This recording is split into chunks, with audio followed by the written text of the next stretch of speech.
Bonjour. Okay, I know that sounded terrible, but yes, I'm still in Paris.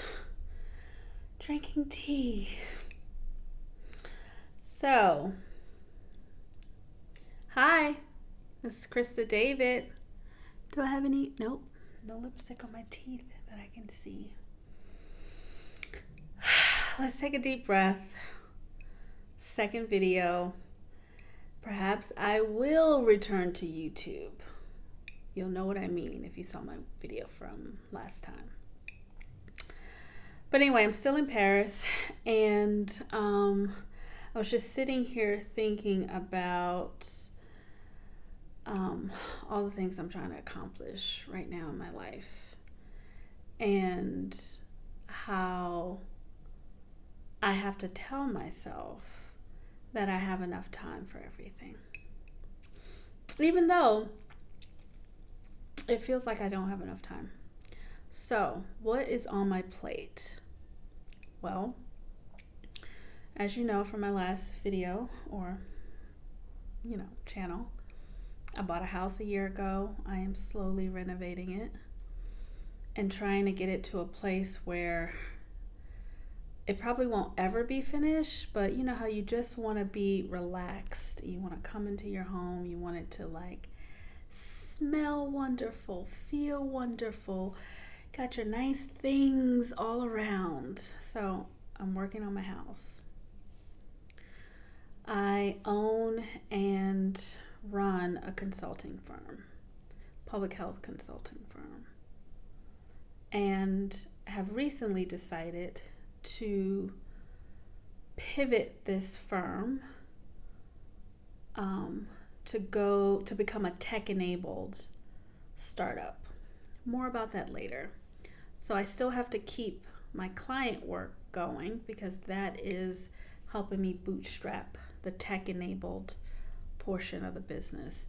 And then I have to get the tech-enabled portion of the business to actually start making money so that I can start scaling down the client work and then kind of just flex into this other space where I want to be. Basically, I'm pivoting so that I can reach more people, hopefully impact the field of public health in a positive way, especially those of us who are doing racial equity work and health equity work. So that's that. So that's number two. And then I'm also just trying to take care of myself and make myself available for the loving life partnership that I desire. Dating is trash.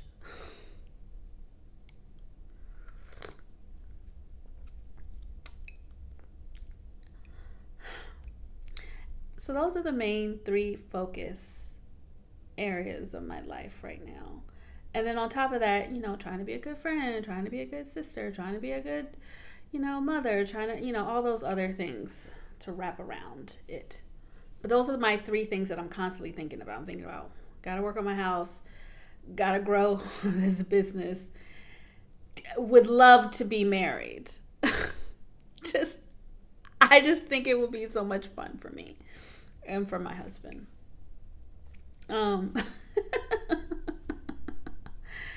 Anyway, so those are the things that are on my plate, and they take up a lot of time. At least the first two, because dating is trash. It's the last thing I want to do. But I do try to kind of get out and sort of be around town a little bit. But my DMs are open. So, however old you think I am, if you think you got a brother, uncle, father, you can send them my way. I'll scope it out.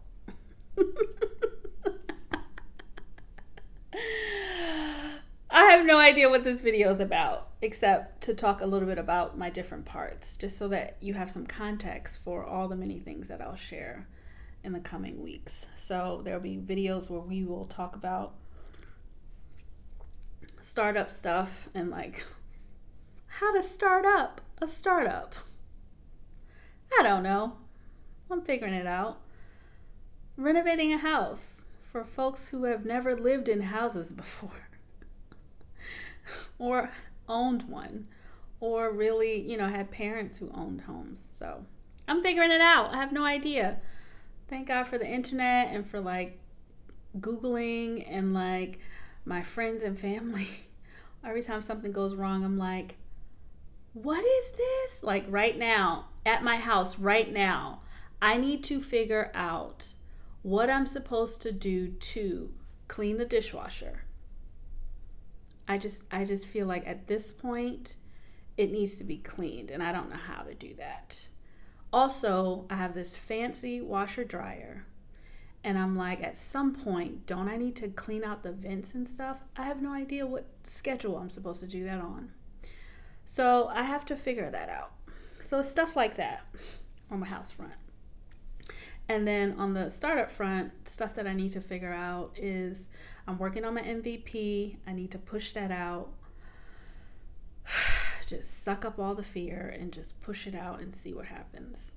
And then, make my way to product market fit. Like get something that people really, really need and that's really, really helpful, and then continue to iterate. And then on the dating front, I don't know. Bumble is a wreck. Whatever.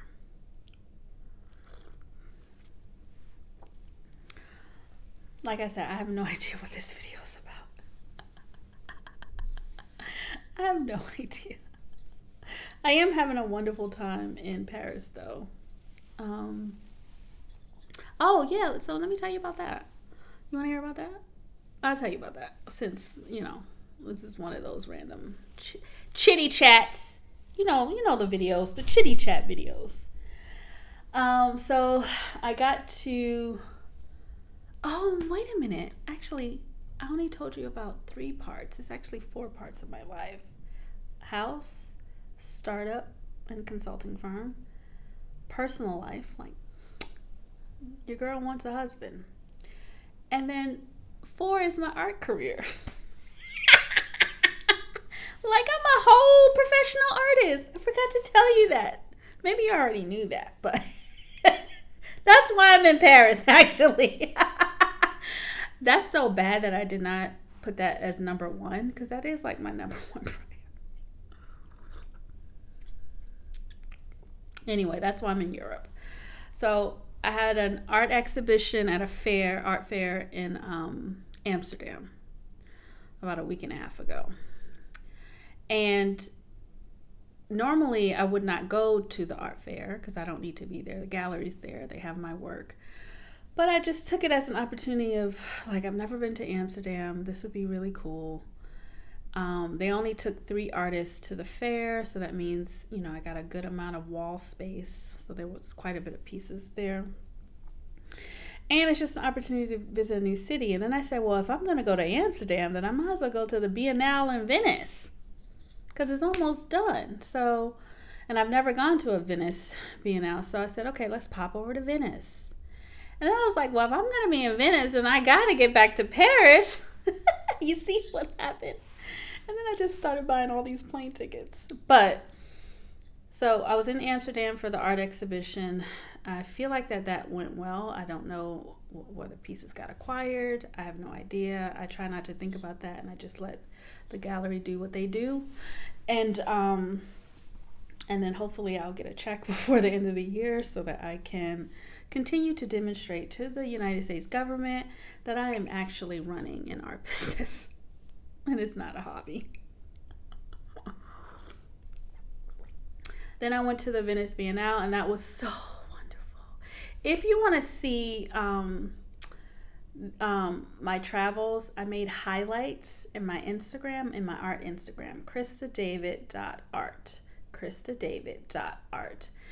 And I made highlights for Amsterdam, Venice, and then Paris is still forming, still loading. But Venice was great. I just saw the Biennale. There are 2 main areas in Venice. There's Giardini and Arsenal. And I went to both of them and I just saw everything that I could. Like, I was on foot all day. And some of the stuff was just spectacular. Other stuff was just, what the hell? But I will say that none of it made me feel like it's not possible for my work to be at the next BNL. Like, sometimes you go into a place and you're like, okay, well, my work is not good enough to be here, and oh gosh, I have so much work to do in order to get to this level. I didn't feel that at all. I was like, oh yeah, my work should, I don't know why my work wasn't at this BNL. I have no idea. I guess I didn't pull for it enough. I didn't manifest it. I don't know. All I know is we got 2 more years and my stuff needs to be in one of those. I want it to be in the curated spot of the BNL. Do you understand what I'm saying? So whomever the curator is, I need them to come find me, find my little arts, and we need to be in the BNL in 2024. Okay? I don't even know what the theme is. I don't even know how one gets on the radar of the curator, but I'm going to keep making my work, trying to get as sort of clear with my vision as possible, and I trust that I will be exhibiting at the Venice Biennale in 2 years' time. So, seeing all the work, definitely encouraged. Saw some interesting, I always look at how people frame things, how people hang things, how people sort of curate the spaces, just because it gives me ideas on how to create and finish my own work. So there are things that, for example, I'm always curious about really large paintings. There are ways that you can exhibit them in a space. Sure, you can put them on stretchers, like that's the traditional way, stretcher bars. But in the Biennale, I saw a whole room of work that was not on stretcher bars, and they were large-scale paintings coupled with these smaller paintings, and everything was not framed. And I just thought that was beautiful. So, I mean, there are many ways. And then I saw a bunch of work that was like, basically somebody knitted all of these garter stitches and stapled them to a canvas and then anyway, it's too hard to describe. But anyway, I was looking at how the artwork was presented, because that gives me ideas about how to make my work, how to finish my work differently, how to experiment with displaying my work. So that's why I love going to see artwork up close. I'm more there to see the finishing of the work, because I can't make the work that these artists are making, because that's their work. I make my work. But I can learn from how they present the work, how they frame the work. Another thing that I paid attention to was all of the descriptions on the placard, just like how people talk about their work, what they're thinking about. My hope is that it can help me clarify how I communicate my work. So all of that was just beautiful and helpful. And then, of course, Venice is just, I didn't think I was going to love it that much, but I loved it. I mean, you got to walk everywhere, and I love that too. There was water everywhere. I think that was the big thing. Amsterdam was beautiful too, but I did take a lot of cabs in Amsterdam just because I was like, it was raining every day and I just didn't want to be soggy. But Venice, the weather was beautiful, and I love getting on the little water boats. And then once you get on the water boats, you still got to walk like 1.5 miles to wherever you're going. But that was so much fun to me. The gondola ride, I mean, it was just lovely. And even getting, first of all, please don't do this. And I don't even know why they allow this in Venice. There's one flight that comes in at 11:45 p.m. It's the last flight that goes into Venice. I don't even know why they allow it, because they literally don't even have taxis available. Like no one's coming to get you. And it just so happened that our plane got delayed, so we got in after midnight. There were no taxis, and you have a plane full of people just standing outside. Like, what are we going to do? One taxi showed up, and I think he called all his friends because within minutes, taxis were just flying into the airport. The whole city is asleep. And so finally got a cab. I had to make my way to the gallery's apartment. That's where I was staying. And it was crazy. I mean, I get there and I was told that, oh, the cab can only take you here, and then you got to get on a boat, and then the boat is going to take you somewhere else, and then you got to walk. This is in the middle of the night. So I get to the spot, I get off of the water boat. It's 2 a.m. at this point. I'm in a foreign land. I've never been to Venice. And I'm like, all right. And I got 2 suitcases, rollies, cobblestone. And I said, okay, I have to walk in the middle of the night a mile, a little over a mile. So I asked for directions. This couple was out walking their dog. And I said to the guy, I said, is it safe for me to be walking these streets? I think I said alleys because they look like alleys to me. But they're streets that people live on. And he's like, yeah, no. Venice is very safe. And I said, okay. And I just had to trust. And I just let it go. And I said, this is hilarious. I am walking the street and I got my Siri. Thankfully, I had service. So she's telling me which ways to go. And I got lost and turned around. I finally got to the apartment at 3 a.m. The walk should have only been 20 minutes, 30 minutes with the suitcases because I'm going slow. But an hour later, I showed up. I was like, oh my God, I can't. And then I had to walk upstairs, downstairs, dragging the bags. I mean, in the middle of the night. But thankfully, in Venice, I guess people were out. You had groups of people out just like talking and drinking. But it never felt unsafe. I never felt like somebody was going to roll up and like rob me. It's the middle of the night. I got video too. If I can figure out how to insert it, I will insert it because I kept stopping and saying I have to record this, one, because if something does happen to me, perhaps, they'll find the footage. 2, I couldn't believe that I was walking the streets at 2:30 in the morning down these tiny alleys. And I kept laughing and cracking up like, I can't believe this is my life. And then I would text my best friend, like, here's my location. Just in case I go missing. But it was totally fine. And it's totally safe, apparently. Venice is very safe. I wouldn't do that in Paris, though. No. But Venice, yeah. So, anyway, Venice was wonderful. I loved it. And I can't wait to go back.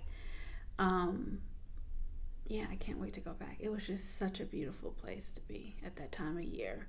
And I can only imagine it's just as beautiful in June or in May at the beginning of the Biennale season. And then, of course, I got to Paris and I got a few days of just beautiful sun and was able to walk around, went thrifting. I don't have any plans. I did all the touristy stuff when I was here last year.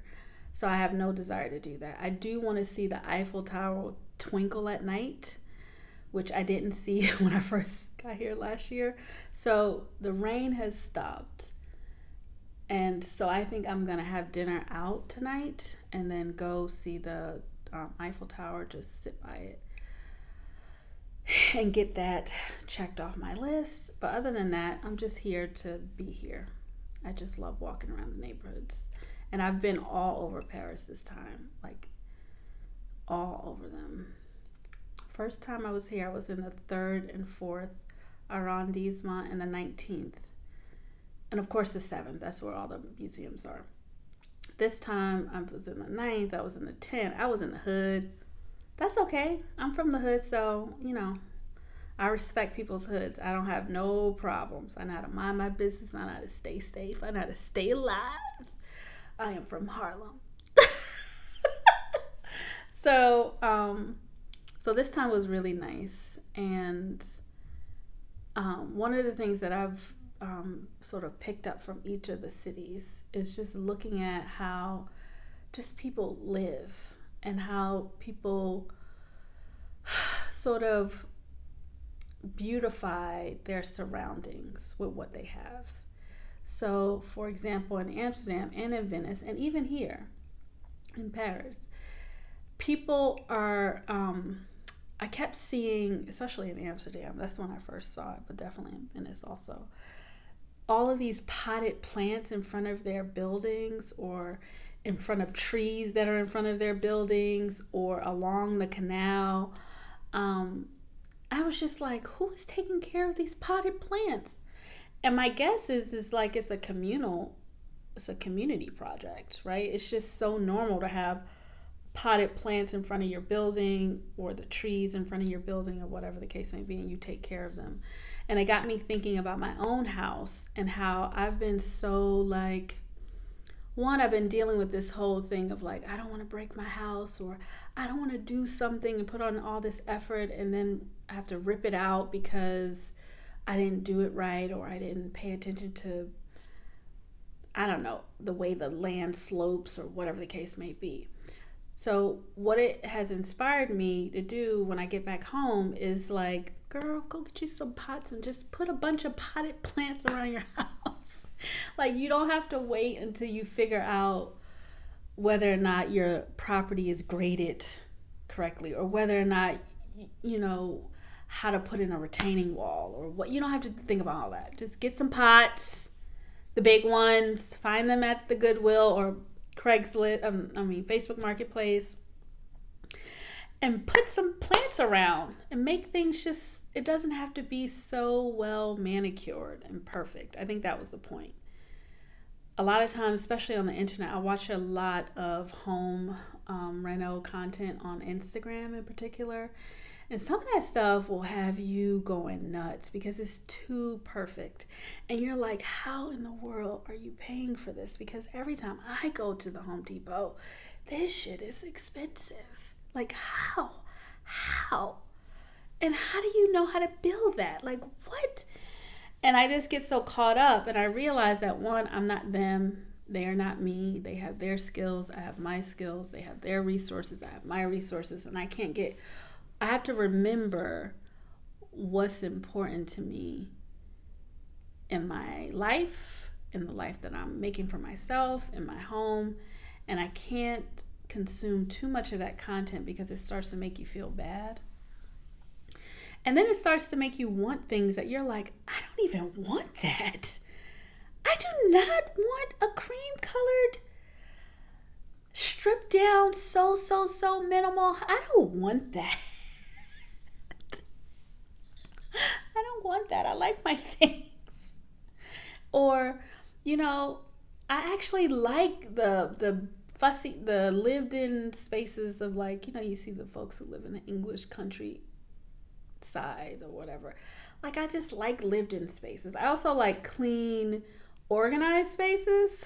So that's true. But I was just like, yeah, you're not trying to have, you can't have a house.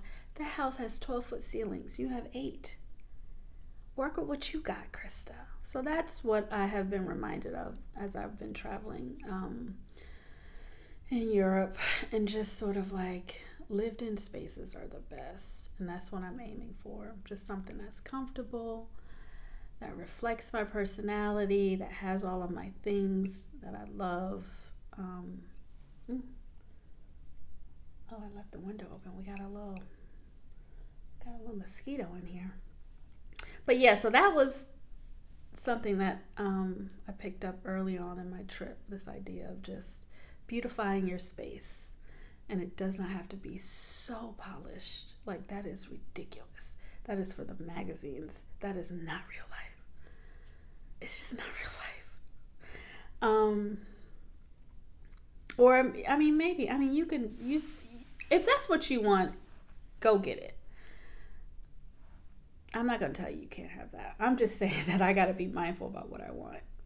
You see what I got on right now? You see that color of that couch, and this red and this black and this? That's what I want. I do not want cream. Beige. No. No thanks.